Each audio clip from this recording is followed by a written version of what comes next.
Hello বন্ধুরা, সবাইকে শুভেচ্ছা ও শুভকামনা। এই যে দেখুন, বর্তমান আকাশের বিরূপ প্রতিক্রিয়ার কারণে কয়েকদিন থেকে কঠিন কুয়াশা হওয়ার কারণে বিছন যারা আমরা ফেলছি তারা কিন্তু এই পদ্ধতিটা অবলম্বন করেছি। এই পদ্ধতিটা অবলম্বন না করলে কোনো প্রকারভাবে বিছনকে, যখন বিছনে কুয়াশা অ্যাফেক্টেড করে, যতই আপনি পালার ওষুধ স্প্রে করেন, ভিটামিন স্প্রে করেন, কোনো প্রকার কাজ হয় না। তা এই প্রযুক্তিটা ধারণ করার পরে বিছনের কোনো ক্ষতি হয় না। যখন রোদ আসে যায় তখন কিন্তু আমরা বিছনগুলোকে ওই যে প্লাস্টিক সারাই দিলে বিছনগুলো ভালো হয়ে যায়। তা বর্তমান যে সিচুয়েশন জানেন তো, স্প্রে ছাড়া কোনো আবাদ নাই, প্রযুক্তি ছাড়া কোনো কিছু করতে গেলে আপনি লাভের মুখ দেখবেন না।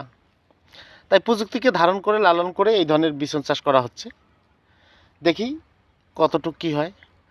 তা বন্ধুরা, আপনারাও কি এইভাবে বিছন চাষ করছেন? বিছন যদি করে থাকেন অবশ্যই কমেন্টে জানাবেন। তা ধন্যবাদ বন্ধুরা, ভালো থাকবেন।